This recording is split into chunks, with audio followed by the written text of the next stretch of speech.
안녕하세요. 탈미드입니다. 이번 시간엔 아바예에 대해서 보도록 하겠습니다. 샤라 게굴림 Chapter 36 Section 4G가 되겠습니다. Likewise, in regards to Abaye and Rav Bibi his son, my teacher taught me that, regarding the verse, Behold Zion, the city of Moadenu, our festivals, your eyes will see Jerusalem. 앞의 영상에 이어서 마찬가지로 아바예와 그의 아들 라브 비비에 대해서 제 스승께서는 다음 성경 구절을 가지고 가르치셨습니다. 이사야서 33장 20절에 따르면 보라 시온이여 우리의 절기의 도시여 너의 눈들은 예루살렘을 볼 것이다 라고 이야기하고 있는데요. If the man of Moadenu is changed to Yud as per the rules of Atbash, then the head letters will spell Itzhak. 그런데 우리가 여기서 우리의 절기들이라고 해석되는 이 히브리어 단어 모아데누의 앞글자 mem을 요드로 바꿔본다면 이 문장의 앞글자들을 모은다면 이삭이라는 이름이 나타나게 됩니다. 이제 다시 말씀드리면 여기서 이제 보라 시온이요 이 문장을 이제 히브리어로 보시면 하제 지온 기레야트 모아데이누 이렇게 발음되는데요. 여기서 이제 이 모아데누의 앞글자 mem을 이제 요드로 바꾼다면 하제 그래서 헤트가 나오고 지온 짜딕이 나오고 이제 기레야트 쿠프가 나오고 모아데누가 이제 요아데누가 됐으니까 요드가 되지 않습니까? 그래서 요드와 쿠프와 짜딕과 헤트를 합치면 이삭라는 이삭이라는 이름이 드러난다 라는 것이죠. 여기서 이제 mem과 요드를 무슨 기준으로 바꾸느냐 그것이 바로 아트바시인데요. 이제 아트바시는 테무라의 카발라에서 사용하는 테무라 기법 가운데의 하나의 어떤 방법입니다. 예를 들면 알레프와 타브를 서로 바꾸고 베트와 쉰을 서로 바꾸는 식이죠. 그래서 앞글자만 따서 아트바시, 알레프와 타브를 바꾸고 베트와 쉰을 바꾼다 해서 아트바시라고 부르기도 합니다. 주석을 보시면요. Atbash is a form of letter permutation in which a letter can be exchanged for its partner on the diametrically opposite side of the alphabet.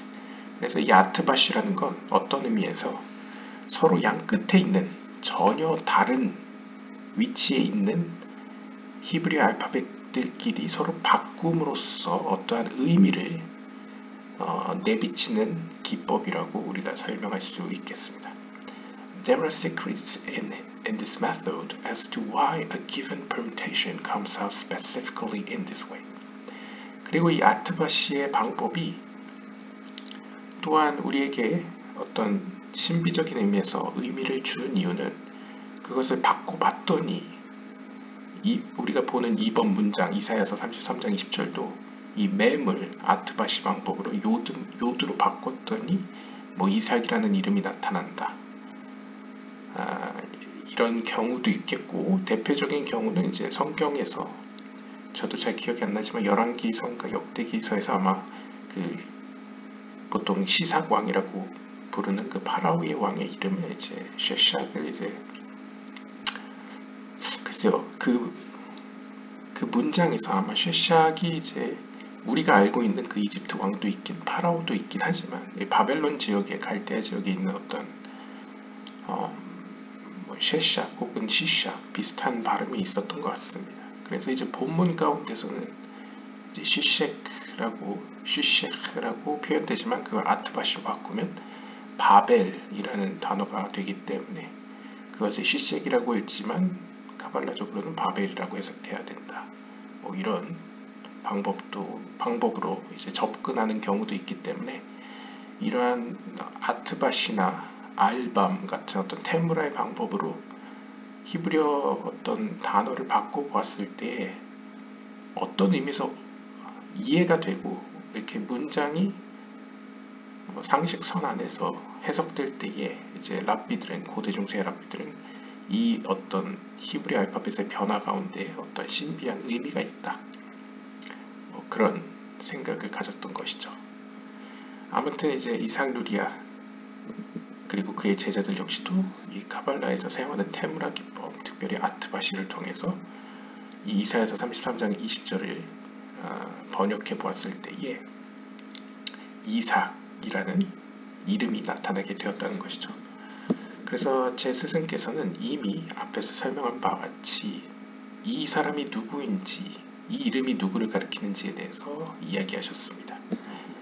즉, 이 이름은 바로 See above from Rabbi Shmuel Vital that this alludes to the Arizal himself. 앞에서 설명한 바 같이 랍비 슈무엘 비탈에 따르면 이 이름은 다름 아닌 이삭 루리아 자신을 의미한다 라고 이야기합니다. 왜냐면 이제 이삭이 이삭이기 때문에 이삭 루리아의 이름을 가리킨다 이렇게 해석했던 것이죠. 어떻게 보면 이제 사회 정치학적으로 본다면 이제 자신의 스승 이삭 루리아가 어떻게 보면 이런 카발라적인 해석을 풍성하게 이 땅에 전달했기 때문에 여기서 이제 시온의 역할을 한 인물이 이제 이삭 루리아다. 이런 식으로 해석을 했을 수도 있겠죠. 아무튼 returning to where we left off. 아무튼 다시 이제 우리가 주제로 돌아오면 the head letters of 하세, 지온, 기리앗, 모아데누. 우리가 앞에서 봤던 보라 시오나 우리의 절기들의 도시여 라는 거 이제 히브리어로 보시면 이제 헤트, 그다음에 지온, 기리앗, 모아데누 해서 이제 헤트, 짜딕, 쿠프, mem으로 구성되어 있었습니다. 이 앞 글자들은 have the gematria of Rachel. 우리가 알고 있는 그 여자 선조 중에 하나인 라헬의 게마트리아 숫자값과 같은 값을 갖게 됩니다. Alluding to this that he, Abaye, is from the level of Rachel, the Nukva of Seraphim. 그리고 이것이 갖는 의미는 바로 이 아바예라는 인물은 라헬과 관련이 있다는 것이죠. 즉 세이람핀의 누크파인 라헬의 측면에 위치해 있다라는 것을 본문을 통해서 보여주고 있습니다. For she is also Zion, the city of our festivals, that comes from the Hanse of 세이람핀. 이걸 보다 카발라적으로 해석한다면 이 라헬이라는 인물을 카발라에서는 파르주프로 표현할 때는 세이람핀의 그 가슴팍, 우리가 이전에 봤었던 티페레트를 상단부의 3분의 1과 하단부의 3분의 2로 나눌 수 있다고 했었죠. 그때 상단부 3분의 1 위쪽과 아래쪽을 나눴을 때 위쪽은 이 세이람핀의 어떤 레아, 파르주프 레아와 연관을 시키고요. 3분의 2 밑에 지역은 세이람핀의 라헬의 측면으로 해석을 합니다. 따라서 이 라헬이라는 파르주프는 어떻게 보면 우리의 절기들이 중심을 갖는 혹은 우리의 절기들의 핵심이 되는 그 도시 시온이라고 표현할 수 있겠죠. 혹은 그 시온과 어떤 긴밀한 관계에 있다라고 볼 수 있겠습니다. 그리고 라헬은 제가 말씀드린 것처럼 세이람핀의 누크파이기 때문에 세이람핀의 가슴을 기준으로 했을 때 밑에 측면에서 비롯된 곳이라고 할 수 있겠죠. 이러한 표현은 이제 에츠하임이나 헤칼 누크파에서 보실 수 있습니다. This is why it says, Hazeh, behold, Zion, which is the Aramaic translation of the Hebrew word Re'ah, or Re'eh, to hint this. 그래서 바로 이러한 이유 때문에 이사야서에서는 이 보라라는 단어를 히브리어인 레에로 이제 보통 리르오트라고 이제 사용하는 보다라는 단어를 쓰지 않고 아람어에서 보다라는 언어를 쓰고 있는지 하제라는 단어를 썼다는 것이죠. 왜냐하면 언어 유의적으로 히브리어에서 하제는 이제 가슴이란 뜻이 있고요. 이제 아람어에서는 하제가 이제 보다라는 동사이기 때문에 어떤 언어 유의적으로 어떤 중의적인 표현으로서 사용한 것이다. 굳이 이 단어를 택한 것이다. 라고 이제 가발락자들은 보고 있는 것이죠. 그런데 제 개인적으로 조금 더 제 개인적으로 해석을 들어가면 보통 이 지온과 예루살렘이 동시에 등장을 할 경우에는 지온이 예소드에 대응되고요. 예루살렘이 보통 말쿠트에 대응되기 때문에 엄밀히 따지면 이제 보라, 시온이여 이렇게 해석할 수도 있지만 우리가 만약 가슴이라는 단어의 히브리어 하세로 해석을 하면 우리가 히브리어 문법을 아시는 분은 아시다시피 시온의 가슴이 되죠. 시온의 가슴팍. 결국 시온은 제이란피 혹은 예소드가 되겠고 그 예소드 혹은 제이란피인의 가슴이기 때문에 어떤 의미로 시온 그 자체는 라헬이 아니고 시온과 관계되어 있는 혹은 시온의 가슴 아래에 위치해 있는 그녀, 즉 그런 식으로 라헬의 어떤 성격과 특징을 혹은 영적인 위치를 가르쳐 주는 것이라고 해석하는 게 더 타당하지 않을까 개인적으로는 생각해 봅니다. 그렇게 따지면 결국 아바예 혹은 이상루리아 같은 이러한 의인들의 역할은 결국 다시 돌아오면 예소드와 같이 이 땅에서 하늘과 땅을 연결시켜주는 그러한 기능을 이 땅에서 수행했다고 볼 수 있겠죠. 아무튼 다시 본문으로 돌아와서 아바예 was also hinted to in the head letters of Ohel, Baal, Itzan, Baal, Issa. 그리고 아바예라는 이름을 또한 살펴볼 수 있는 것은 이사야서 33장 20절에 똑같은 본문에 여기 이제 아헬이라고 발음한 거 이제 동유럽권 이제 약간 발음이고요. 이제 현대 히브리어식으로 하면 오헬, 발리짠, 발리사. 그래서 어떻게 보면 이제 뭐 의역을 하면요, displaced니까요. 이제 뭐 철거되지도 않고 뭐 어떻게 보면 무너지지 않는다고 볼 수 있겠죠. 무너지지도 않고 옮겨지지도 않는 천막, 텐트라고 볼 수 있겠습니다. 그런데 여기서 히브리어 보시면 천막이라는 뜻의 오헬은 알레프로 구성되어 있고 뒤에 발 뭐뭐 없이라는 단어의 이제 발은 이제 베트, 그다음에 요드, 베트, 요드로 구성되어 있습니다. 결국 알렙, 베트, 요드는 다 합쳐서 아바예라는 이름을 표현할 수 있다는 것이죠. 그리고 또한 Rav Bibi, his son, in the head letters of Balitzan, Balisa. 그 다음에 똑같은 본문에서 이 베트요드를 따져보면 그의 아들 비비라는 이름도 살펴볼 수 있습니다. 즉 이사야서 33장 20절은 아바예라는 아버지의 이름과 비비라는 아들의 이름 모두가 앞글자에서 나타난다는 것이죠. 결국 어떻게 보면 아바예와 비비로 이어지는 어떤 영적인 역할 혹은 그 하늘에서 내려준 어떤 기능 혹은 그 영적인 맥은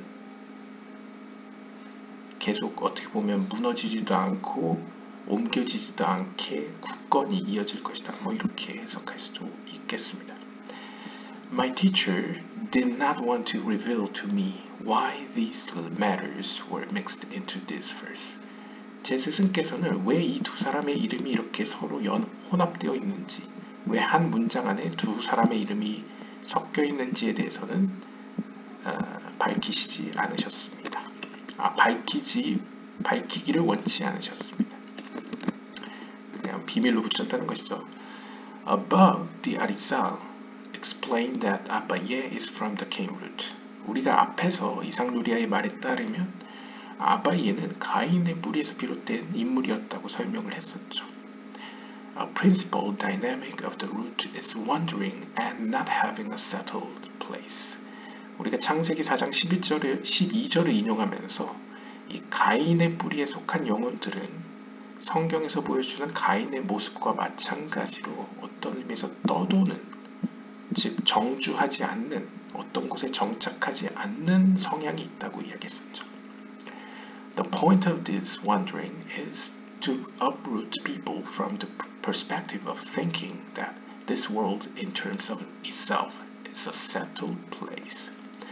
그리고 하나님께서 그 가인의 측면을 이토록 정주하지 못하고 헤매도록 만드신 이유는, 혹은 헤매는 것을, 방랑하는 것을 허락하신 이유는, 그 목적은 바로 to uproot people, 사람들로 하여금 우리가 살고 있는 이 물리적 세계가 그 자체가 우리가 머물러야 될, 우리가 영원히 거주해야 될 장소로 착각하지 않도록 그러한 왜곡된 생각을 뿌리 뽑기 위해서 그것을 허락하셨다라고 볼 수 있다는 것이죠.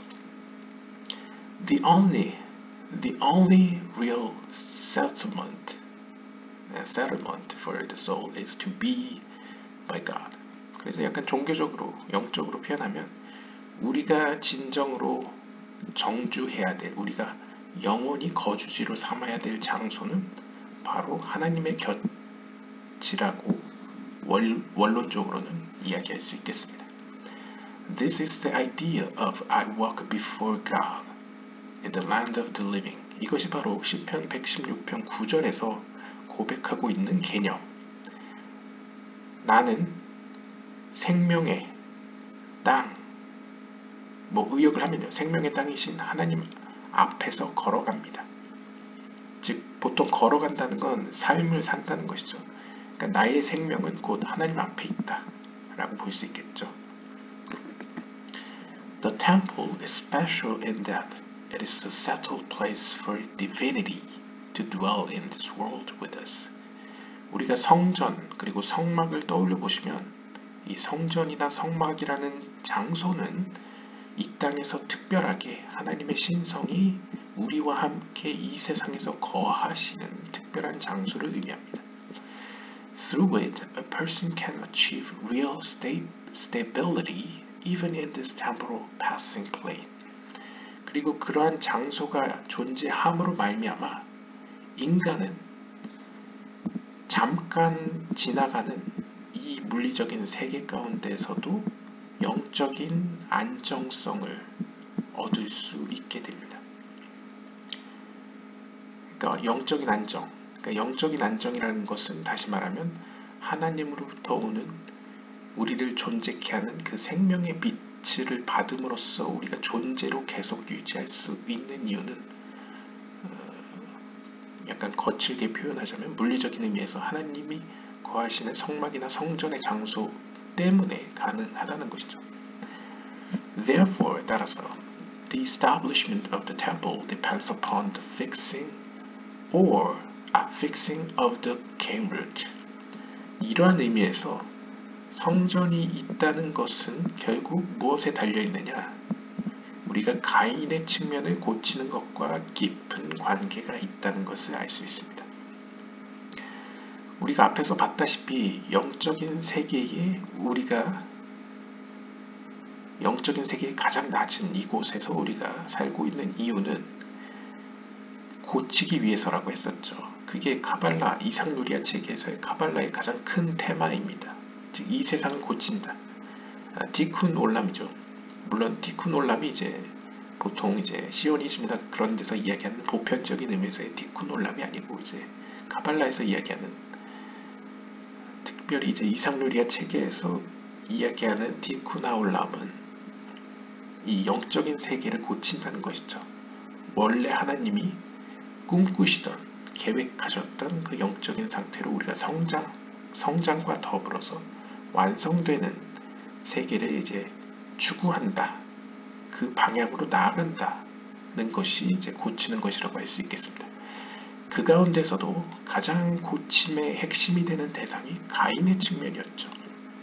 왜냐하면 가인의 측면은 가장 마지막에 고쳐지게 될 부분이기 때문에 아벨이 먼저 고쳐지고 그 아벨을 통해서 가인이 고쳐지기 때문에 결국 최종적인 고침의 대상인 가인의 측면을 고치는 것에 따라서 어떻게 보면 성전이나 성막도 이 땅에 존재할 수도 있고 존재하지 않을 수도 있고 잠깐 존재할 수도 있고 잠깐 사라질 수도 있다는 것이죠. Abaye, a major hitter of the cane root, accomplished this through his Torah learning. 그런데 아바예라는 이 가인의 뿌리에 속한 가장 중요한 인물인 아바예는 토라를 연구함으로써 이러한 성전의 기능을 성취하였습니다. 즉 우리가 일반적으로 유대교를 보더라도 성전 중심의 문화가 혹은 성전 중심의 영적인 생활이 토라 중심으로 변화되었었죠. 마찬가지로 아바예는 비록 성전과 관련된 일을 하진 않았지만 토라 연구라는 것을 통하여서 이러한 성전의 역할 혹은 성전을 통한 어떤 영적인 성취를 이루어냈다는 것이죠. 특별히 그는 가인의 뿌리에 속한 영혼이었기 때문에 가인의 측면을 많이 고쳤다는 점에서 하나님의 그러한 어떤 영적인 목적과 맞닿아 있었다라고 볼 수 있겠죠. So he became a tent that will not be displaced. 바로 이러한 의미에서 그는 비록 사람이지만 영적으로 보면 마치 장막과 같았습니다. 우리가 흔히 다윗의 가문도 장막에 비유하는 경우가 있지 않습니까? 마찬가지로 여기서 장막이라는 것은 하나님의 거룩한 영이 그 안에 거하시는 어떤 처소로서 약간 미시적 관점의 우주론으로서 표현하고 있는 것이라고 볼 수 있겠죠. 그리고 그 영적인 하나님의 영이 거하시는 그 텐트로서의 아바예는 결코 무너지지 않을 것이다. 다윗 가문, 다윗 왕가에 대한 약속과 비슷한 이야기를 했다는 것이죠.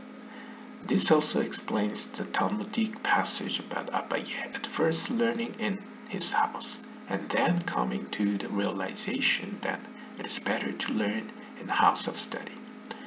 그리고 이 아바예를 가리켜서 텐트, 장막이라고 표현한 것은 문자 그대로도 우리가 이해할 수 있는데요. 브라콧 8장 앞면을 보시면 탈무드 이야기에는 이러한 이야기를 전하고 있습니다. 아바예가 처음 토라를 연구한 곳은 자신의 집에서 시작했다고 합니다. 그러다가 시간이 지나면서 벳 미드라시, 그러니까 흔히 이제 성경을 연구하는 학교 혹은 학교뿐만 아니라 사람들이 모여서 성경을 논하고 연구하는 장소를 이제 보통 벳 미드라시라고도 부르는데요. 그런 벳 미드라시, 그것도 직역하면 미드라시의 집이지 않습니까? 그러니까 처음에는 자기 자신의 집에서 공부를 하다가 토라 연구를 하다가 미드라시의 집이라고 번역되는 사람들이 모여 공부하는 곳에 가서 토라 연구를 이어갔다는 것이죠. 이러한 의미에서 아바예는 실제로도 표면적으로도 집에서 집으로 계속 집 안에서 넓은 의미에서 집 안에서 성경 연구를 했다는 점에서 그를 텐트라고도 볼 수 있다는 것이죠. Which is a miniature form of the great temple. 그리고 여기서의 천막, 그리고 좀 더 나아가서 집이라는 표현은 결국 하나님이 거하셨던 성전에 대한 축소판이라고 우리가 이해할 수 있겠습니다. 그러한 표현이 에스겔서 11장 15절이나 미드라시 등에서 나타나고 있습니다. 그래서 이제 상징적으로 베이트 혹은 바이트, 집이라는 상징과 텐트, 천막이라는 상징과 성막과 성전 모두 이제 같은 궤를 같이 하는 어떤 비유적 상징이라는 것이죠. As we find that God expressed his travels with the people prior to the temple's building as being in a tent. 그래서 우리가 역사적으로 보더라도 토라에 보시면 하나님께서 이스라엘 백성들과 그 성막을 통해서 함께 여행을 떠나시는 모습이 성경에 드러나죠. 그 성막은 성전이 건설되기 전에 존재했던 하나님의 백성과 함께 거하시던 방식이었습니다. 사무엘 하 7장에 보시면 And I have been wandering in a tent and a tabernacle. 사무엘 하 7장에서도 그리고 나는 천막 안에서 즉 성막의 형태로 방황했었다. 그들과 함께 돌아다녔다. 라고 이야기하고 있습니다. Even after the destruction of the temple, the houses of study and prayer provide an established base for a concentrated revelation of the Shekinah. 그리고 심지어 성전이 무너진 이후에도 유대교는 벳 미드라시나 혹은 그들의 어떤 영적 그리고 종교적 지도자들이었던 사내들이 옮겨가면서 혹은 회당이라는 장소를 통해서 기도가 이어지고 성경 공부가 이어졌죠. 그러한 의미에서 이라는 회당이나 벳 미드라시는 일종의 성전과 같은 기능을 수행하였다. 그리고 그들의 영적인 중심지가 되었고 그 가운데서 하나님의 영인 쉐키나가 그들 가운데 함께 거하였다. 라고 이해할 수 있겠습니다. 그러니까 어떻게 보면 성막의 시대에서 성전의 시대로 갔고 성전의 시대에서 이제 회당이나 혹은 벳 미드라시 중심의 시대로 옮겨갔다는 것이죠. 그리고 그 과정 가운데 항상 하나님의 영인 쉐키나가 그들과 함께했다 라는 표현으로 이해하시면 되겠습니다. Abaye significantly enforced the degree of the base establishment and revelation through his exalted level of learning. 그리고 그 가운데서 아바예는 이 세 번째 시대인 회당 혹은 벳 미드라시의 시대 때에 토라 연구를 높은 수준으로 성취함으로써 이 땅에 어떤 하나님의 지혜를 계시하고 어떻게 보면 가장 근간이 되는 제가 좀 의역을 하자면 회당이나 벳 미드라시라는 어떤 표면적이고 물리적인 어떤 기관의 측면을 강화시켰다는 것이죠. 우리가 이제 회당이나 고대 중세의 관점에서 회당이나 벳 미드라시 성경을 공부하는 곳에서 뛰어난 업적을 내고 그곳에서 영적인 치유를 경험하게 되고 하면 할수록 시간이 흐르면서 그곳이 영적 생활의 어떤 중심지가 되겠죠. 그럼으로써 아바예 역시도 다른 랍비들과 마찬가지로 어떤 그러한 영적인 중심지 기틀을 닦았다라는 점에서 아바예를 이제 높이 평가할 수 있다라고 볼 수 있겠습니다. 주석을 보시면요. This is also the secret of what Abaye tells of himself, that at first he would learn at home. After hearing that learning in the house of study is not speedily forgotten, he set himself there. 그래서 이런 이야기도 전해진다고 합니다. 아바이가 처음에는 자신의 집에서 우리가 앞에서 봤다시피 처음에는 자신의 집에서 토라 연구를 혼자 했었지만 이후에 사람들의 말에 따르면 그 벳 미드라시라는 장소에서 즉 토라 연구를 다 같이 모여서 공부하는 곳에 가면 거기서는 토라에 대한 혹은 토라 해석에 대한 기억이 덜 사라진다. 그러니까 기억하기에 더 효과적이고 효율적이다라는 말을 듣고 벳 미드라시에 가서 성경 공부를 시작했다는 것이죠. 그런 의미에서도 우리가 회중이 기독교에서도 이야기하듯 회중이 있어야지만 교회가 존재할 수 있듯이 물리적인 의미의 교회가 존재할 수 있듯이 회당이나 벳 미드라시도 참석하는 그런 유대인들 혹은 유대교를 믿는 자들이 모여야지 그곳이 정착화되듯이 기틀을 잡듯이 아바예 역시도 집에서 혼자 어떤 토라 연구를 하던 생활상에서 이제 벳 미드라시로 옮김으로써 그 벳 미드라시의 어떤 영적인 기틀이 잡아지게 되었다. 이런 식으로 이해할 수 있을 것 같습니다. Abaye's son Rab Bibi continued this tikkun in the nuance of ensuring that it would not be disrupted. 그리고 아바예의 아들이었던 라브 비비 역시도 아버지의 이러한 고침의 여정을 따라서 계속 이어갔습니다. 그럼으로써 아버지가 기틀을 세운 그 어떤 영적인 과업이 이제 무너지지 않도록 대를 이었다는 것이죠. This is the idea behind not displaced, not moved. 바로 이것이 앞에서 우리가 봤던 결코 무너지지 않을 것이며 옮겨지지 않을 것이라는 그 영원한 장막 혹은 텐트로서 비유된 아바예에 대한 하나님의 말씀이 성취된 것이라고도 이해할 수 있겠습니다. 그러니까 우리가 이제 다윗의 장막도 아들에서 아들로, 아버지에서 아들로 이렇게 대를 이어가야 하듯이 영적인 과업도 끊기지 않고, 물론 아들 때에는 끊길 수 있어도 손자 때에서 다시 부활할 수도 있어야지 끊기지 않겠죠.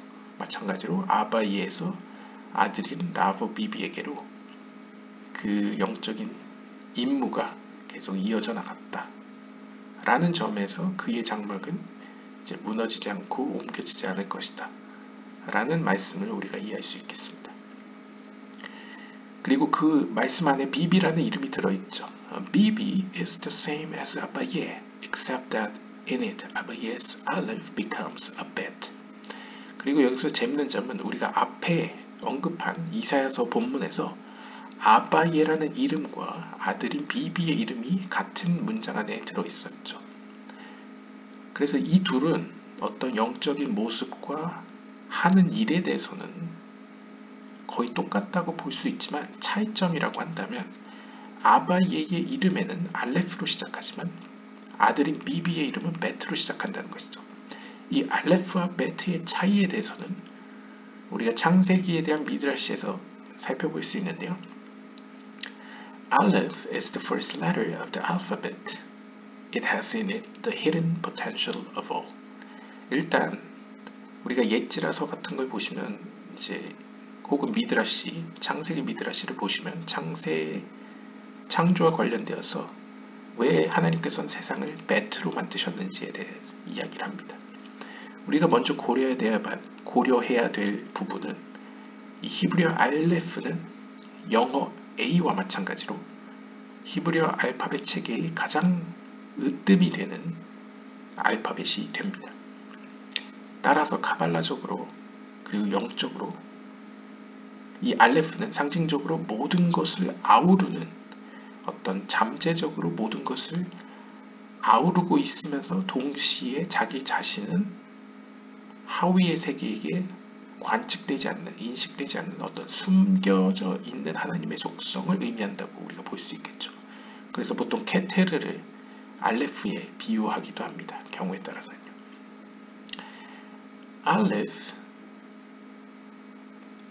그리고 이제 알레프는 그렇고요. The Torah comes to bring actualization to the universe and so does not start with it. 그러나 우리가 토라, 하나님의 말씀이라는 것은 실제적으로 우리에게 드디어 인식되는 형태로 우리에게 나타난 것을 의미하는 것이죠. 따라서 토라는 알레프로 시작하는 게 신비적인 의미에서는 적절하지 않고 베트로 시작하는 것이 마땅하기 때문에 베트로 시작했다라는 논리죠.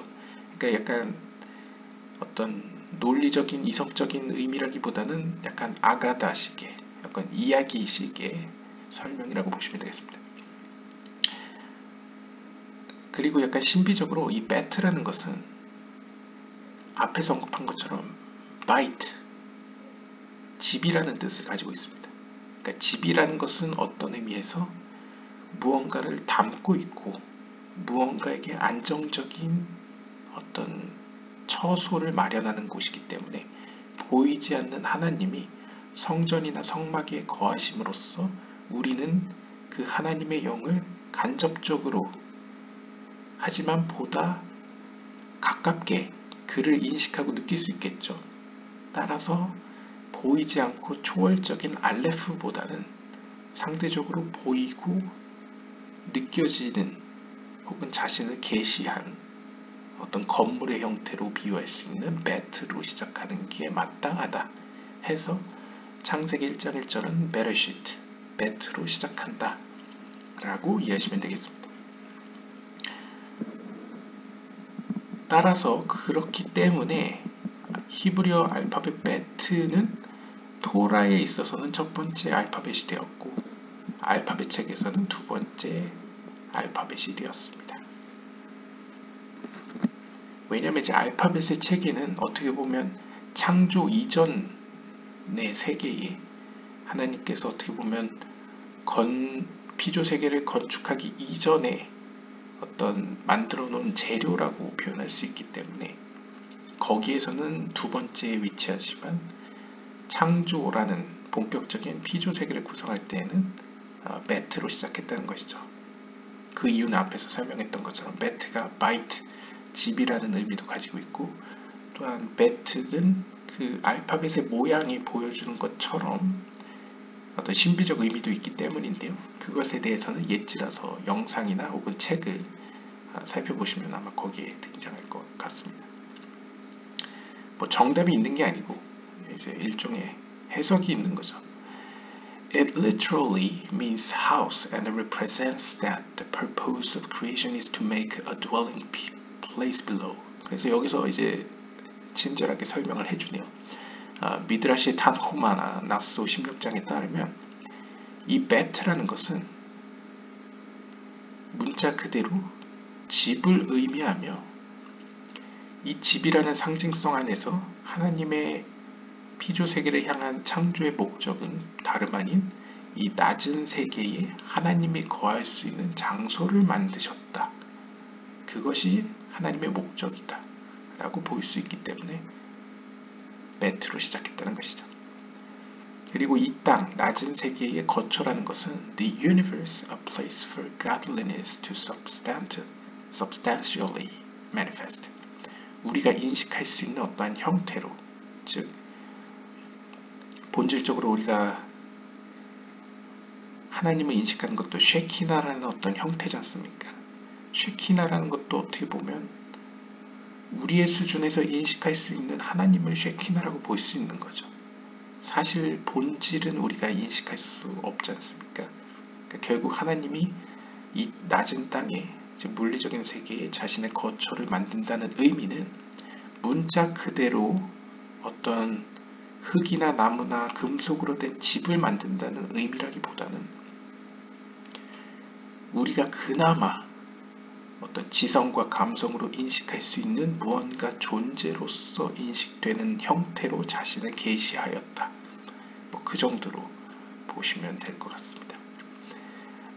Abaye channeled the choice energy of the cave root and opened up wellsprings of potential.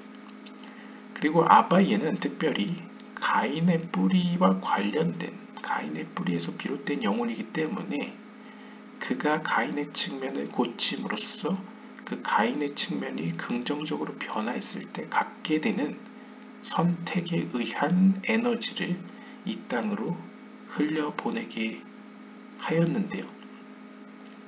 그 결과 우리는 영적인 의미에서 무한한 힘을 가지고 있는 영적인 하나의 우물, 이제 우물이라고 할 수도 있고 샘이라고 할 수도 있는데 우물이라는 표현이 적절할 것 같습니다.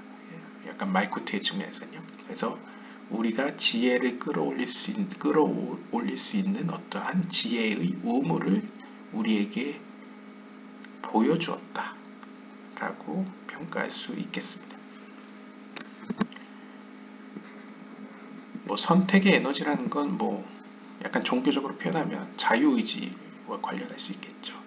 하나님의 허락한 한도 내에서 우리가 선택의 기회가 있는데 그 선택을 우리가 어떻게 보면 우리의 의지라는 숟가락 하나를 얹음으로써 그것이 인정받아 어떻게 보면 하늘에 있는 어떤 존재케 하는 생명의 빛을 이 땅으로 끌어올 수 있게 되었고 그것이 비유적으로 우물의 형태로서 우리가 어떠한 우리의 영적인 힘을 길어 올릴 수 있는 어떤 원천이 되었다. 이렇게 볼 수 있겠죠.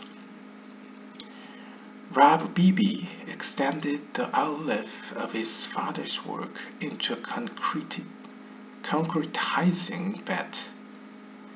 그래서 이런 의미에서 아바예의 아들인 비비라비는 아버지가 가지고 있었던 숨겨져 있고 잠재적이던 그 힘, 즉 알레프를 보다 concretizing, 보다 구체적이고 눈에 보이는 형태의 매트의 상태로 변화시켰다라고 평가할 수 있겠습니다.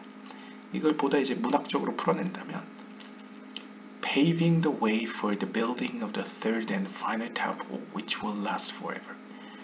앞으로 영원히 존재하게 될 제3의 성전 혹은 마지막 성전의 어떤 건축의 기틀을 닦았다. 즉 성전의 어떤 성전이 도래하게 될 그 길을 닦았다라고 평가할 수 있는데요. 솔직히 이제 개인적으로는 여기서 마지막 성전, 세 번째 성전이라는 건 그냥 단순하게 이해를 하면 세 번째 유형의 어떤 하나님이 거하는 혹은 종교적으로 표현하면 하나님이 임재하는 방식을 의미한다고도 해석할 수 있는 가능성이 충분히 있다고 봅니다. 앞에서 이야기한 것처럼 뭐 성막이나 성전의 형태로 임할 수도 있겠고 그것이 의인들과 같이 인간의 형태로 임할 수도 있겠지만 지금은 그 토라가 뭐 물리적으로는 이 텍스트 혹은 정보 혹은 뭐 디지털로 보면 어떤 숫자로 된 정보로서의 토라일 수도 있겠지만 영적으로는 보이지 않는 흔히 이제 유대교식 비유로 하면 이제 하얀 불 위에 검은 불로 쓰여진 그러한 토라일 수도 있겠지만 어쨌든 토라 하나님의 말씀을 중심으로 한 어떤 초월적인 형태의 성전으로서도 해석될 수 있기 때문에 어떤 의미에서는 뭐 일부에서는 회당 중심의 유대교가 어떤 의미에서 혁신, 왜냐하면 성전이라는 눈에 보이는 형태의 제의적 중심의 어떤 유대교였다가 이제 회당이라는 형태를 통해서 토라 중심의 어떤 유대교의 어떤 대변화가 일어났다라고 평가하듯이 상대적으로 보면 그러한 여기서 이제 아바이와 라브 비비가 길을 열었다, 닦았다라는 것은 물론 이제 물리적으로 문자적으로 해석한다면 뭐 미래에 다가온다는 뭐 제3의 성전, 뭐 마지막 성전일 수도 있겠지만 또한 한편으로 본다면 그 성전은 영적인 의미의 성전일 수도 있기 때문에 뭐 제가 해석할 수는 없겠지만 뭐 여러 가지 해석이 가능할 더미가 있다라는 정도로 넘어갈 수 있을 것 같습니다. 아무튼 this is also seen in the gematria of their names. 참고로 방금 떠오른 생각이 실제로 하바드와 같은 어떤 하시딤은 참고로 유대교의 주류라고 표현하기는 애매합니다. 왜냐하면 유대교 전체가 하시딤은 아니지만 하시딤은 유대교는 맞습니다. 그렇기 때문에 이제 주류는 아니지만 하시딤이나 하바드의 관점에서 본다면 정말 아주 단순하게 생각을 하면 만약에 자신이 어떤 한 하시딤 공동체에서 태어났는데 현재 내가 영적인 스승으로 모시고 있는 레베가, 즉 영적 지도자 이제 레베가 뉴욕에 있다거나 혹은 서울에 있다고 했을 때 과연 그 사람에게 이 땅에서 가장 중요한 장소는 어디냐라고 이야기했을 때 만약 그의 영적인 스승이 서울에 있다고 한다면 그의 성지는 아주 흑백 논리적으로 표현하면 그의 성지는 예루살렘이 아니고 서울일 것입니다. 왜냐하면 자신의 영적인 스승이 있는 곳이 사실 중심으로 그의 영적인 생활이 돌아가지 않습니까? 그런 의미에서는 과연 제3의 성전이 어떤 의미에서 그렇게 해석될 여지가 충분히 풍성하게 있을 수 있다라는 한 예로 갑자기 떠올라서 그런 이제 생각을 해보았고요. 그 다음에 This is also seen in the gematria of their names. 그 다음에 그들의 이름 안에서도 우리가 어떠한 카발라적인 신비를 살펴볼 수 있는데요. 아바예 equals 23, 비비 totals 24. 아바예의 이름을 숫자 값으로 치환하면 23이 나오고요. 아들인 비비는 24가 나옵니다. The name of Malchut is Adonai. 그리고 이제 말쿠트 세피라에 대응되는 하나님의 이름은 아도나이입니다. It is the vessel of expression for all levels. This comes about through the 24 permutations of Adonai. The Son completes the Father's accomplishment.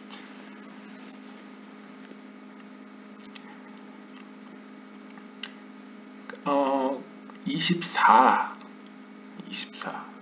24를 해석하는 방법은 뭐 여러 가지가 있을 겁니다. 참고로 아도나이라는 숫자 값이 게마트리아로 24는 아닙니다. 그러나 24는 보통 말쿠트를 표현할 때 12라는 숫자가 많이 등장하는데요. 그 12와 또 다른 12, 그래서 뭐 오른쪽 기둥 12, 왼쪽 기둥 12, 뭐 이런 식으로 해석할 수도 있고 여러 해석 방법이 있기 때문에 뭐 딱 하나의 해석이 있다고 말씀드리긴 어렵지만 일단 이 주석가가 이야기하고자 하는 흐름대로 따라가 본다면 일단 거꾸로 보게 된다면 이 아도나이에 대한 24가지의 순열 혹은 조합이 있는데 그러니까 쉽게 말하면 아도나이라는 이름을 완성시키는 것이 24가지 길이 있다고 보시면 되겠습니다. 우리가 지혜의 72가지 길이 있듯이 72가지의 뭐 길, 뭐 혹은 하나님의 이름, 길보다는 하나님의 이름이라고 보통 알려져 있죠. 72가지의 하나님의 이름이 있듯이 아도나이를 완성시키는 뭐 24가지의 어떤 조합법이 있다라고 우리가 전제했을 때 결국 아도나이는 24라고도 표현할 수 있겠죠. 이런 식으로요. 그리고 그 아도나이는 말쿠트이기 때문에 말쿠트의 24가지의 조합법 뭐 이렇게 표현할 수 있겠죠. 따라서 24를 채운다는 것은 상징적으로 말쿠트를 완성시킨다라는 의미로 볼 수 있겠습니다. 그랬을 때에 아버지 아바예는 23이라는 숫자 값을 갖고 있고 아들 비비는 24라는 숫자 값을 갖고 있기 때문에 24라는 숫자 값을 보이는 비비는 어떤 의미에서 아버지를 이어서 아들이 아버지의 영적인 업적을 완성시켰다 라고도 해석할 수 있다는 것이죠. 아바예 especially associates with the paternal potential aspect. 특별히 이 아바예와 비비 사이의 관계를 생각해 보면 아버지와 아들이라는 관계죠. 따라서 미시적 관점에서는 아바예와 비비라는 개인적 관계이지만 우리가 이걸 거시적 관점으로 거대 담론화를 시키면 아바예는 모든 영적인 아버지의 성질, 아버지의 속성 그리고 더 나아가서는 호크마와 마찬가지로 잠재적인 속성을 의미한다라고 우리가 이야기할 수 있겠죠. He was an orphan who never saw his parents. 근데 재밌는 점은 아바예라는 인물은 부모를 본 적이 없는 고아 출신입니다. 그래서 천혜의 고아였죠. He so became his own father and was outstanding in this category. 그런데 아이러니하게도 그의 어떤 영적인 그러한 모습은 결국 그가 스스로 자신이 아버지가 되는 그러니까 자신은 아버지를 본 적이 없지만 비비에게 있어서는 자신이 아버지가 된 특이한 존재가 된 것이죠. 그럼으로써 그는 어떤 의미에서 이 부모의 속성, 즉 부모로서 혹은 잠재적인 그 성향에서 뛰어난 자가 되었습니다. 대표적인 경우가 이제 최초의 인간 아담이라고 할 수 있겠죠. 아담 역시도 물론 우리가 어떤 통상적으로 혹은 문학적으로 혹은 종교적이고 혹은 신학적으로 표현했을 때는 아담의 아버지는 하나님이죠. 근데 하나님은 사실 우리 모두의 아버지이기 때문에 그거는 이제 다른 의미고 이제 엄밀하게 그냥 이야기할 때 아담은 이제 자신을 낳은 부모가 없다고 표현하지 않습니까? 마찬가지로 아바예 역시 부모로부터 영적인 어떤 가르침이나, 그러니까 물론 생물학적이나 DNA나 어떤 물리적으로는 영향을 분명 받았으나 어떤 영적으로나 문화적으로나 교육상으로 부모의 영향을 받지 못하고 스스로 독립한 경우이기 때문에 약간 최초의 아담과 비슷하게 스스로 영적으로 성취를 할 수밖에 없었고 그 성취를 크게 이루는데 성공하였기 때문에 지금도 랍비들에게 기억되어지는 어떤 훌륭한 인물로 훌륭한 인물로 기억되고 있다는 것이죠. 그리고 또 언어 유의적으로 재밌는 점은 아바예 is 아브 요드 요드.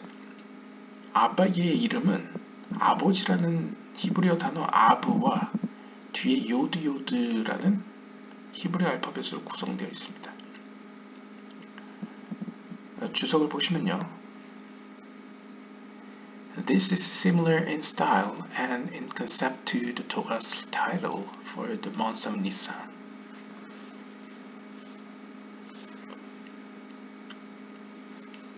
Chodesh HaAviv, the month of spring. 이러한 아바예의 모습은 또한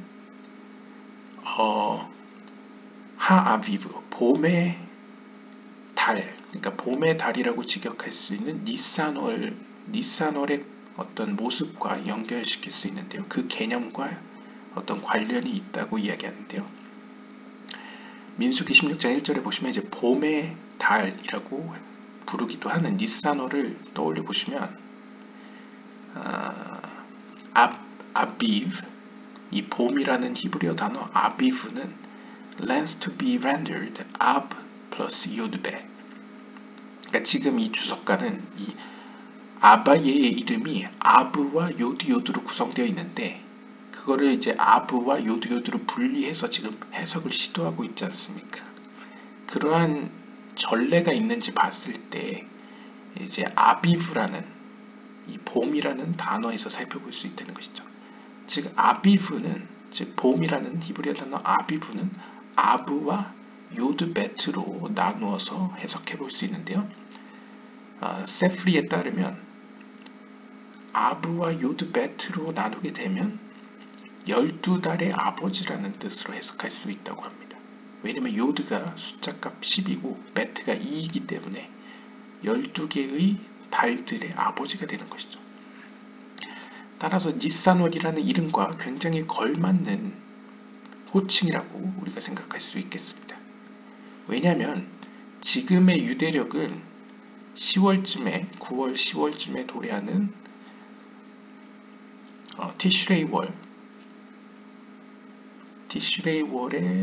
티슈레이월이 이제 1월달이 되었지만 과거 초창기에 이스라엘 백성들의 어떤 1월은 이제 니산월이었었죠. 그래서 니산월은 고대에는 어떻게 보면 모든 12달의 아버지, 즉 최초의 달이기 때문에 12달의 아버지라고 부를 수 있겠습니다. They are all included in the first month of Nisan. 즉 12달 모든 12달은 첫 번째 달인 니산월에 포함되어 있다고 말할 수 있습니다. And the first 12 days actually correspond respectively to each month of the coming year. 그리고 유대 전승에서 그 니산월의 12날, 첫 1월 1일부터 12날들은 사실상 이후에 나타나게 될 12달과 서로 상응했다고 합니다. 따라서 이제 전통에 따르면 to the extent that one can actually see from what happens to him on each day what will happen in the parallel coming month. 그래서 레이아 메히엠나 혹은 이제 유대 전승이나 어떤 일부 전통에 따르면 이 니산월 최초의 달 니산월의 첫 12날 동안 12일 동안 무슨 일이 벌어지는지를 자세히 살펴보면 그와 관련된 모습의 사건이 12달, 앞으로 닥쳐오게 될 새해에 12달 동안 일어난 일과 뭔가 연관이 있다는 것이죠. Similarly, 마찬가지로 아바의 fathers the coming revelation of divinity from the Kemrut in Mashiach proportion.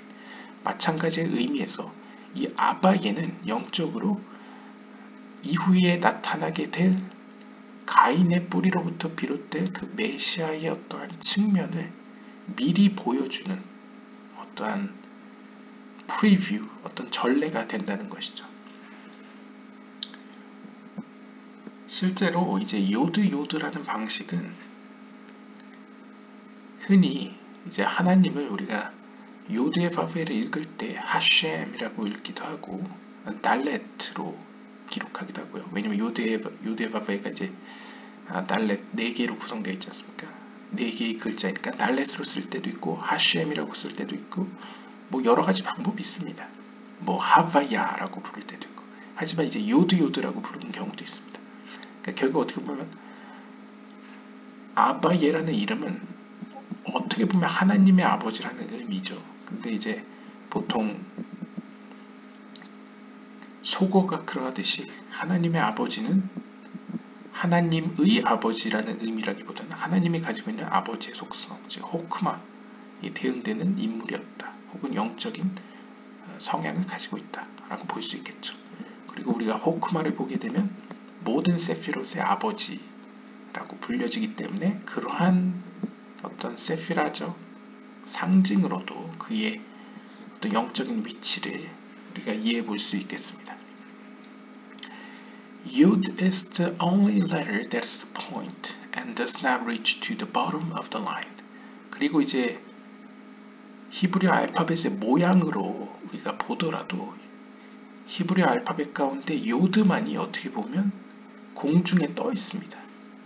일단 요드는 하나의 점일 뿐만 아니라 공중에 떠 있고 그의 다리가 땅에 닿지 않습니다. 다른 히브리어 글자들은 이제 밑으로 쭉 내려가면서 땅에 닿아 있죠. 그런데 요드는 공중에 떠 있고 그의 다리가 땅에 닿지 않습니다. 그러니까 초월적인 속성을 의미한다는 것이죠.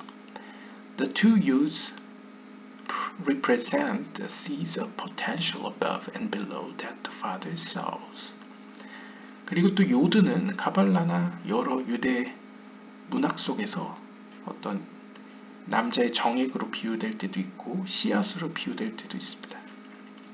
따라서 요드라는 것은 특별히 요드라는 두 개의 요드라는 것은 결국 잠재적인 어떤 씨앗으로 볼 수 있겠고 그 씨앗은 바로 윗세계에 있는 씨앗과 아래세계에 있는 씨앗을 의미한다는 것이죠. 즉 위에 있는 세계와 아래에 있는 세계 양쪽의 어떤 세계를 씨앗으로서 표현하고 있다라고 볼 수 있겠고 그 씨앗을 뿌린 자가 바로 아바예이기 때문에 아바예를 아버지라고 볼 수 있다는 것이죠.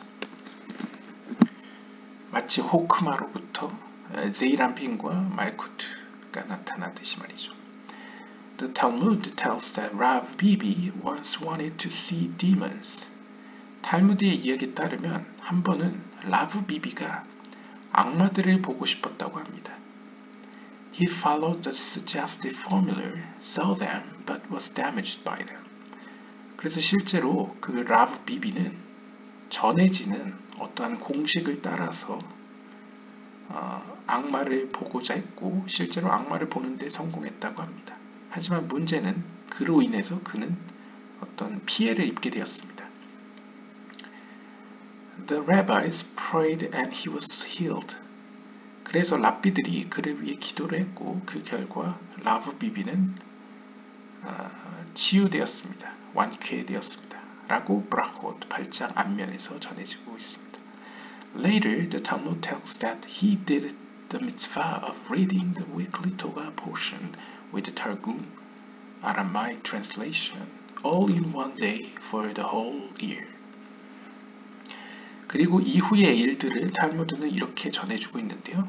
이 라브 비비는 매주 회당에서 읽어지는 그 토라의 본문을 아람어 번역본과 함께 매년마다, 이건 제가 볼 때 매년 읽혀지는 그 토라의 매주 그 본문을 아람어 성경 번역본과 함께 하루 만에 읽었다 라고 전해지고 있습니다. 이를 통해서 어떤 토라 연구와 관련된 계명을 성취했다는 것이죠. 그러니까 이제 유대교 회당에 가보시면 매주 읽는 본문 텍스트가 있습니다. 정해져 있고요. 그것이 보통 1년이 되면 창세기부터 이제 신명기까지 한번 쭉 다 읽게 되는 것이죠. 그걸 이제 보통 weekly Torah portion이라고 이야기하는데요. 그러니까 매주 주어지는 토라의 포션. 근데 그걸 읽을 때에 아람어 성경 번역본과 함께 읽었다는 것이죠. 주석을 보시면요.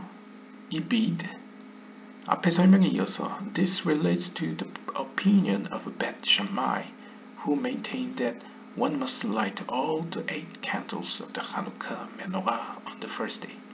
We do like Beth Hillel who holds to start with one and work our way up in gradation. 이것은 우리가 하누카 때 촛불을 켜는 것과 관련 지을 수 있다는데요.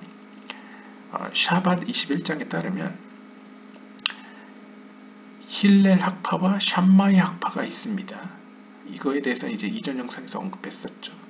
근데 힐렐 학파의 주장에 따르면 하누카가 8일간 지속이 되는데 힐렐 학파의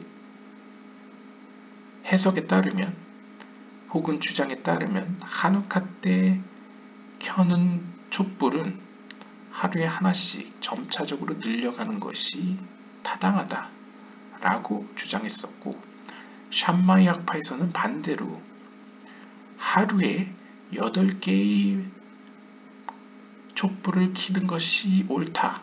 그러니까 첫날에 8개의 촛불을 켜는 것이 더 좋다. 좋다라기보다 여기는 무조건 그렇게 켜야 된다라고 주장을 했다고 합니다. 이를 만약에 라브 비비의 이러한 행동과 관련시킨다면 보통 힐렐의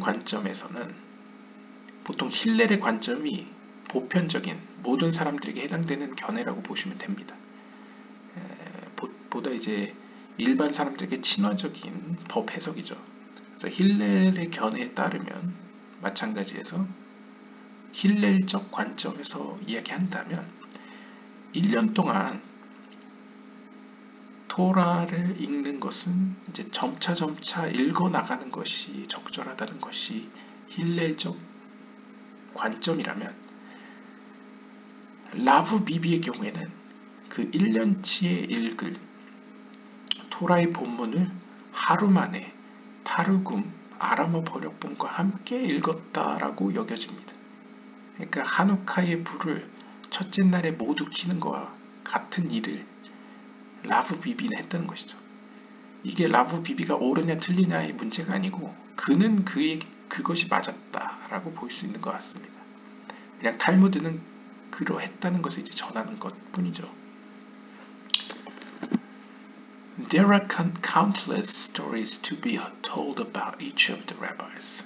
이런 식의 랍비들의 여러 모습들을 보여주는 스토리들이 탈무드에는 무궁무진하게 설명하고 있습니다. 보여지고 있습니다. The select accounts that the Talmud does relate about any given rabbi have some intrinsic connection to his soul root. 이렇게 탈무드가 특별히 선택해서 들려주는 이야기들은 그 이야기와 관련된 랍비들의 어떤 영적인 성향과 내면적인 속성을 우리에게 보여주고 그들이 뿌리를 두고 있는 영적인 뿌리를 또한 우리에게 가르쳐 줍니다. 우리가 흔히 성경 토라를 읽을 때에도 어떤 삼손의 말과 행동을 통해서 우리가 영적인 뿌리나 그의 성향을 이렇게 찾아가듯이 랍비들에 대해서도 탈무드에서 전해주는 이야기를 통해서 우리가 영적인 그들의 뿌리와 어떤 성향을 알 수 있다는 것이죠. The whole array of the Sitra Achara comes down from a source in the left side, a tribute of Gevra. 에츠하임의 설명에 따르면 우리가 익히 얇고 있듯이 이 어둠의 측면, 즉 시트라하라, 즉 악한 세력들은, 모든 악한 세력들은 사실상 하나님의 심판의 속성, 즉 왼쪽 측면으로부터 비롯됩니다. It is the place of Cain. 그리고 이 왼쪽 측면에 위치한 대표적인 파르츠프가 바로 카인인 것이죠. And as stated later in this chapter. 그리고 이후 이번 장 마지막에서 이제 후반부에서 이야기하겠지만 he accordingly especially connects with such energies from his negative side. 특별히 이제 조아르서 1권 베르시트에서 이야기하듯이 이 가인은 말 그대로 이 왼쪽 측면, 하나님의 심판과 공의의 측면에 있다 보니까, 그리고 그 왼쪽 측면은 하필이면 악한 세력이 힘을 끌어오는 곳이기 때문에 가인은 자연스럽게 아벨에 비해서 이제 부정적인 측면의 영향을 더 받을 수밖에 없게 되었습니다. Seeing something gives a certain aspect of a rulership over it. 그리고 한편 이제 우리가 본다는 게 시각적인, 영적으로 시각이라는 어떤 비유를 우리가 생각해 봐야 되는데요. 리쿠테 모아란 74장과 같은 어떤 설명에 따르면 이 본다라는, 무언가를 본다라는 것은 어떤 의미에서 주도권을 넘긴다 혹은 주도권을 갖는다라는 의미를 가지고 있습니다. 우리가 이제 물리적인 이 땅에서는 이제 본다라는 것은 그냥 단순히 이제 보고 정보를 얻는다라는 개념이지만, 영적인 세계에서 혹은 카발라적인 어떤 비유에서 본다라는 것은 무언가에, 만약 내가 영적으로 좀 더 강하고 우월하다면 상대를 제압하고 상대의 주도권을 내가 갖게 되겠지만, 반대로 상대가 더 강할 경우에는 그것에게 나의 어떤 주도권을 빼앗기는 경우도 있죠. 그러니까 주도권의 싸움과 깊은 관계를 맺고 있는 것이 본다라는 관점이라고 볼 수 있습니다. 왜냐하면 이 본다라는 시각적인 측면은 호크마, 하나님의 지혜와 관련되어 있기 때문에 이러한 어떤 무의식적인 차원에서의, 좀 더 초월적인 차원에서의 주도권과 깊은 관계를 맺고 있습니다. From this comes the concept in general of the evil eye. 그리고 바로 이 본다라는 이러한 영적인 개념 때문에 우리가 중동에서 기념품으로 많이 보게 되시는 그 악한 눈과 관련된 펜던트를 보실 수 있습니다. 그러니까 보통 이제 중동이나 이스라엘 기념품을 보시다 보면 눈 모양이 있는데요. 손바닥에 눈이 있는 경우도 있고 그냥 동글동글한 눈이 있는 경우도 있습니다. 그게 이제 일종의 부적과 같이 악한 눈을 쫓아낸다 라는 설명을 갖고 있는데요. 여기서 악한 눈이라는 것은 단순하게 보면 주변 사람들로부터 나에게 집중되는 어떤 부정적인 눈빛들 혹은 눈치 혹은 질투, 시기 이런 걸 의미하기도 하고요. 좀 더 확장하자면 영적인 세계에 있는 영적 피조물들, 즉 천사나 악마들이 나에게 쏟아지는 어떤 눈총, 예를 들면 심판과 공의의 천사들이 내 안에 있는 죄를 보고 하나님께 고발하려는 그 어떠한 행동, 그것이 어떻게 보면 이제 우리에게 이제 아시아적인 비유에서 눈치를 준다고 표현하지 않습니까? 그게 이제 적절한 비유인지는 잘 모르겠지만, 아무튼 심판과 공의의 천사들이 우리의 행동 거지를 항상 보고 지켜보고 있다는 것이 어떻게 보면 우리한테 섬찟할 수 있지 않습니까? 그런 의미에서의 눈이 악한 눈일 수도 있고요.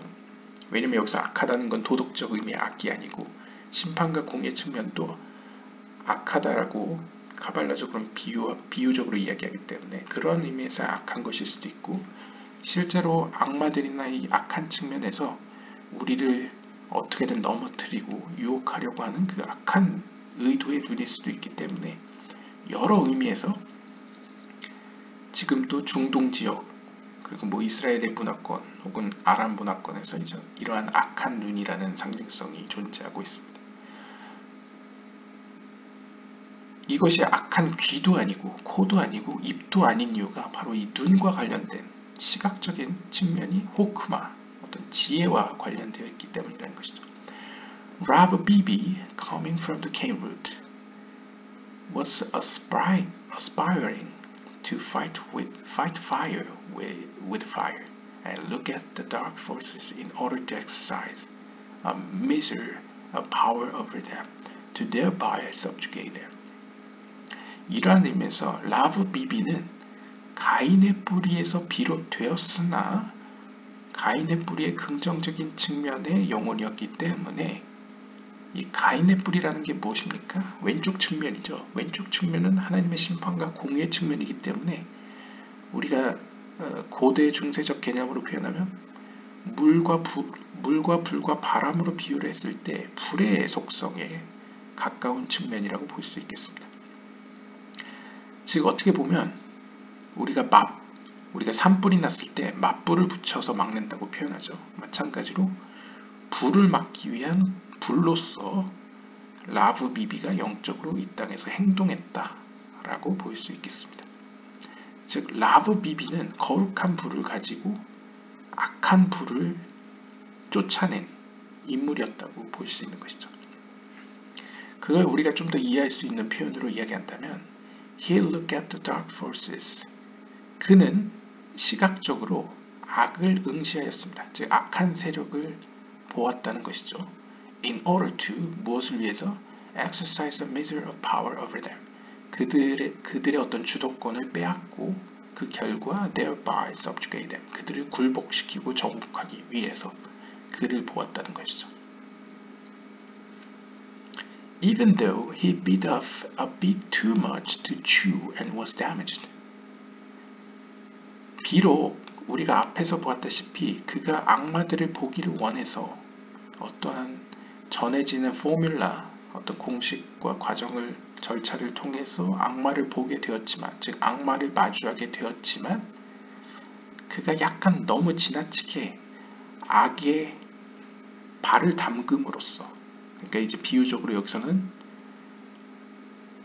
그 독이 담겨있는 음식과 같은 악을 좀 너무 많이 깨물어 가지고 그 독에 의해서 피해를 입기는 했지만 his efforts certainly made a big impression in this area and helped to subdue these energies. 하지만 결과적으로는 그의 노력으로 말미암아 그 악한 세력에게 큰 메시지를 남겼다는 것이죠. 즉 그들의 상당한 에너지를, 그들의 큰 세력을 꺾는 데 일조했다 라고 볼 수 있겠습니다.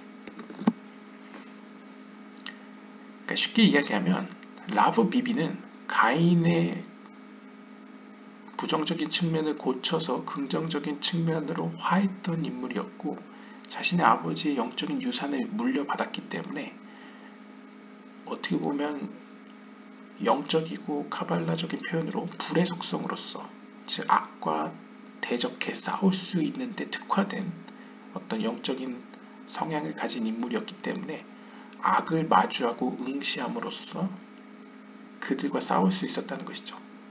그런데 약간 이제 어떻게 보면 그들의 영향을 받아서 약간 영적으로 피해를 입긴 했지만 결과적으로는 그들을 상당히 기세를 꺾어냈다. 약간 영적 투사와 같은 모습을 보여주었다라고 정리할 수 있겠습니다. The Torah is the life force of the universe. 리쿠테 모하란 56장에 따르면 토라는 이 세상에 생명을 가져다주는 원천이자 힘입니다. Each week's existence is channeled to the world via its respective Torah portion. 따라서 매주 회당에서 읽혀지는 토라 포션에 의해서 이 세계는 그 생명을 부여받게 되고, 그럼으로써 이 세계는 매주 존재할 수 있다라고 유대적으로 표현할 수 있겠습니다. This is the idea behind reading the portion. 이것이 바로 매주 토라의 정해진 본문을 읽어나간다는 숨겨진 의미입니다. 그러니까 어떻게 보면 고대 관념으로 본다면, 고대 중세적 관념으로 본다면 매주 회당에 모여서 토라를 읽는 행위는 학문적으로 보면 제의적 행동이 조금 더 마일드한 형태로 나타난 것이라고 볼 수 있겠죠. 고대에는 동물을 잡는 정말 어떻게 보면 굉장히 거친 물리적 행위를 통해서 제의적 행동을 했다면, 성전이 무너지고 난 이후에 회당 중심의 어떤 유대교에서는 약간 마일드한 형태의, 약간 온건한 형태의 어떤 토라를 읽음으로써 제사를 드리는 것과 같은 효과를 내는 어떠한 이러한 토라 읽기 방식으로서의 영적인 제의를 드릴 수 있게 되었다는 개념이라고 볼 수 있겠습니다. The Aramaic translation read along with it helps to constrict the existence force into bit-sized portions, allowing it to be drawn into every detail of reality. 그런데 재밌는 점은 아바예는 히브리어 성경만 읽지 않고 아람어 번역본을 함께 읽었다라고 이야기합니다. 왜 그랬을까라고 가발라적으로 봤을 때 그가 아람어 번역본을 함께 읽음으로써 그 존재케 하는 생명의 빛을 압축시켜서, 우리가 약간 현대식으로 표현하면 빗 사이즈, 약간 비트 단위로 굉장히 쪼개가지고 디지털화시켜서 그것을 이 현대 사회가 혹은 우리가 사는 이제 일반적인 사람들이 이해할 수 있는 무언가로 해석 혹은 코딩화 시켰다는 것이죠. 그러니까 비유적으로 이야기하면 이전 영상에 나왔던 가르치는 자로서의 모세의 역할과 그것을 해석해서 일반 대중이 이해할 수 있는 것으로 전달해주는 대변인으로서의 아론의 역할을 아바예가 했다는 것이죠. 어떤 식으로? 히브리어로 된 성경인 토라를 읽을 때 아람어 성경을 함께 읽었다는 것이죠. 그래서 상징적으로 아람어 성경의 그 아람어는 보다 세속적인 언어라고 고대 랍비들은 생각했고요. 반면에 히브리어는 거룩한 언어라고 생각을 했습니다.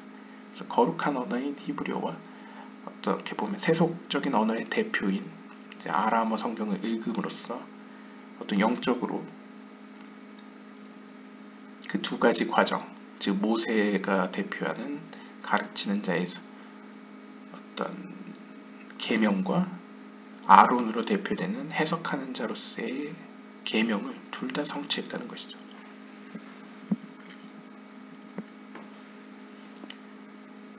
The Torah itself is in the holy tongue and is drawn directly to fuel the holy. 그래서 토라라는 것은 그 자체로 거룩한 언어일 뿐만 아니라 직접적으로 거룩한 세계로부터 그 거룩한 빛을 끌어옵니다. The Aramaic Targum is the source of the mundane. 반면에 리쿠테 모하란 19장에 따르면 아람어 성경은 보다 세속적인 종류의 것으로서 reading it funnels energy to the mundane. 그 거룩한 어떤 에너지를 이제 어떻게 보면 세속적인 세계로 끌어오는 어떤 통로가 됩니다. 그러니까 터널이라고 볼 수 있겠죠. 그냥 쉽게 이야기하면 거룩한 세계, 하나님의 어떤 높은 차원으로부터 낮은 차원으로 끌어오는 역할이 토라라고 한다면, 그러니까 어떻게 보면 상징적으로 제이란핀, 그러니까 비나에서 제이란핀을 거쳐서 말쿠트까지 오게 하는 게 토라라고 한다면, 히브리어 성경이라고 한다면, 그 말쿠트에서 우리가 사는 이 물질적인 세계로 끌어오는 것은 뭐 아람어 역본이다 라는 식의 이해가 있었다는 것이죠. Rav Bibi's source and came root from the world of Tuhu also inclined him to cram and do much at once, as opposed to little by little. 자, 우리가 다시 돌아와서, 자, 그러면 라브 비비는 어째서 남들과 다르게 성경을 1년에 걸쳐서 매주 조금씩 읽지 않고 왜 하루에 1년치를 다 읽었느냐를 이제 카발라적으로 생각해 볼 수 있다는 것이죠. 일단 라브 비비는 우리가 살고 있는 티쿤의 세계 이전 토우의 세계의 빛을 가지고 있는 가인의 뿌리를 둔 영혼이었습니다. 그러한 가인의 영혼으로 말미암아 라브 비비는 자연스럽게 무언가를 한 번에 성취하는 데에, 그러니까 무슨 일을 하더라도 한 번에 성취하는 성향을 갖게 되었다는 것이죠. 뭔가 점차 점진적으로 하는 형태보다는 한 번에 뭔가를 성취하는 성향을 갖게 되었다고 하는데요. He so originally approached this mitzvah as an all-in-one enterprise and read the entire Torah with Targum in one day. 바로 이러한 그의 영적인 성향 때문에 그에게 주어진 계명을 성취하는 데 있어서도 all-in-one, 한 번에 모든 것을 하는 식으로 성취를 하였습니다. 그 대표적인 예가 하루에 히브리어 토라와 더불어 아람어 성경 타르굼역을 함께 읽었다는 것이죠. Even though he was corrected and began to do it week by week, his first approach imprinted in the world the ability to do things from the great light of the Tohu root and draw them into the vessels of the predominant word of Tikkun. 물론 실제적으로는 그 역시도 하루에 읽는 가운데 약간의 흠과 문제가 있어서 매주 조금씩 읽는 식으로 시작할 수밖에 없었지만, 그러니까 어떻게 보면 그도 사람이니까 히브리어 성경과 아람어역을 함께 읽는 것을 하루 만에 끝낼 수는 없었겠죠. 그런데 우리가 뭐든지 익숙해지고 능숙해지고 여러 번 하다 보면 이게 자연스럽게 달인이 되고 가능해지듯이 그도 처음에 시작할 때에는 매주 조금씩 읽는 식으로 시작을 하였습니다. 그러나 중요한 것은 그가 일단 처음에는 그러했다 하더라도 그의 어떤 영적인 기품, 영적인 마음속에는 그의 영혼은 그것의 최종적인 모습이 한 번에 모든 것을, 즉 아람어 번역본과 히브리어 토라를 이제 한꺼번에 하루에 읽는 것을 어떻게 보면 목표로 잡았던 것으로 보여집니다. 그의 그러한 영적인 한 발자국이 영적으로는, 카발라적으로는 이 세계에 큰 파급을 주었다는 것이죠. 그 결과 어떻게 보면 천상에 있는, 하늘에 있는 큰 빛을, 즉 토라의 세계 때에 받았던 그 큰 빛이 이 땅이라는 이 티쿤의 세계의 그릇에 담겨질 수 있는 어떤 길을 닦았다, 여지를 주었다 라고 이제 카발락자들이 평가하는 것 같습니다. This is the Mashiach theme taught in Chassidut, a continuation of his father Abaye's endeavors. 이것이 바로 하시두트, 즉 하시딤에서 가르치는 메시아에 대한 테마입니다. 즉 메시아는 우리가 알고 있는 이제 흔히 성경의 시대 때의 메시아는 보통 이제 어떤 사람으로 표현되지 않습니까? 어떤 한 개인으로. 하지만 이제 중세 정도 들어서게 되면 특별히 이제 근대의 하시딤이나 이런 시대의 사조, 어떤 사상 가운데 보여지는 이 메시아에 대한 개념은 어떤 한 개인으로 보여지는 메시아의 전승도 있지만 공동체로서의 메시아의 전승도 존재하지만 동시에 메시아가 단순히 어떤 군사적 지도자도 아니고 정치적 리더도 아니고 학문적으로 특별히 이제 영적인 지혜에 있어서의 어떤 성취자 혹은 완성자의 모습이 좀 더 강해지는 성향이 이제 하시딤에서 드러나게 됩니다. 그래서 사실 메시아가 오게 되더라도 그들이 하던 토라에 대한 연구나 어떤 가르침의 모습은 끊기지 않고 계속 이어지는 것이죠. 단순히 메시아가 그걸 완성시킨다고 봤던 것이죠. 그래서 엄밀히 따지면 하시딤에서 보여지는 메시아의 모습은 그들이 하고 있는 계명을 오히려 완성시키고 모든 면에서 흠없이 성취하고 그 다음에 토라를 가르치는 랍비의 모습으로서 좀 더 자리 잡는 것 같습니다. 그래서 넓은 의미에서는 그들이 얘기하는 메시아는 어떻게 보면 현재 우리가 읽고 있는 이 아바예가 하고 있는 행동을 이어서 계속하는 인물이라고 볼 수 있는 것이죠. As mentioned, he extended the aleph potential of Abaye to the bed house of Bibi. 그리고 그 메시아의 모습은 어떤 의미에서 아바예가 보여주었듯이 잠재적으로 숨겨져 있던 어떤 천상의 지혜를 이 베트의 단계, 즉 비비, 랍비가 보여주듯이 우리가 이해할 수 있는 수준으로 해석과 이해를 통해서 그 지혜를 온전하게 가르치는 자가 메시아가 될 것이라는 것이죠. 오늘은 이렇게 아바예에 대해서 살펴보았습니다. 결론적으로 아바예와 그의 아들 라브 비비는 사실 뗄래야 뗄 수 없는 둘이 같이 언급되어야지 완성을 이루는 어떤 영적인 모습이라고 볼 수 있을 것 같습니다.